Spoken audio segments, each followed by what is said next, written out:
கடலில் வாழும் ஒரு குட்டி மீனுக்கு நீரை பார்க்க வேண்டும் என்று ஆசை. அம்மா, நான் வாழ தண்ணீர் மிக அவசியம் என்று சொல்கிறாய். அந்த தண்ணீர் எங்கே இருக்கிறது, எனக்கு காட்டு என கேட்டது. உடனே தாய் மீன் இதுதான் தண்ணீர் என்று தண்ணீரை காட்டியது.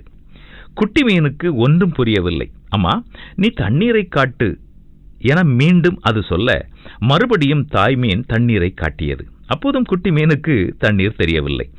உடனே அது இந்த அம்மாவிற்கு ஒன்றுமே தெரியாது என சொல்லிக்கொண்டே அப்பா மீனிடம் இதே கேள்வியை கேட்டது. அப்பாவும் அதே மாதிரி தண்ணீரை காட்ட அப்பாவிற்கு ஒன்றும் தெரியாது என தீர்மானித்து விட்டது.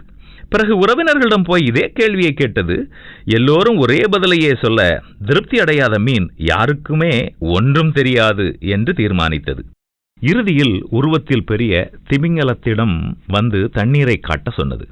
உடனே திமிங்கலம் குட்டி மீனை தன்னுடைய முதுகில் ஏறச் சொன்னது. குட்டி மீனும் முதுகில் ஏறியது. கரை நோக்கி சென்ற திமிங்கலம் குட்டி மீனை கரையில் தள்ளியது. குட்டி மீன் தண்ணீர் இல்லாமல் துடிதுடித்து உயிருக்கு போராடியது. அப்போது திமிங்கலம் இதுதான் தண்ணீர் என்று தண்ணீரை காட்டி மீண்டும் குட்டி மீனை தண்ணீரில் விட்டது. அப்போதுதான் குட்டி மீனுக்கு தண்ணீர் தண்ணீராக தெரிந்தது. நம்மோடையே இருப்பதால் அப்பா அம்மா சகோதர உறவு நட்பு இப்படி நாம் உறவுகளை உணர்வதே இல்லை.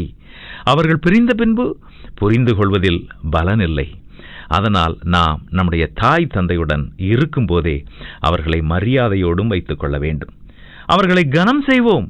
மற்ற உறவினர்களையும் அன்போடு உபசரித்து பரிவோடு பழகுவோம். நண்பர்களுக்கு இன்முகம் காட்டி அவர்கள் தேவை அறிந்து உதவி செய்து நாம் நட்பை காப்போம். என்ன, காப்போமா?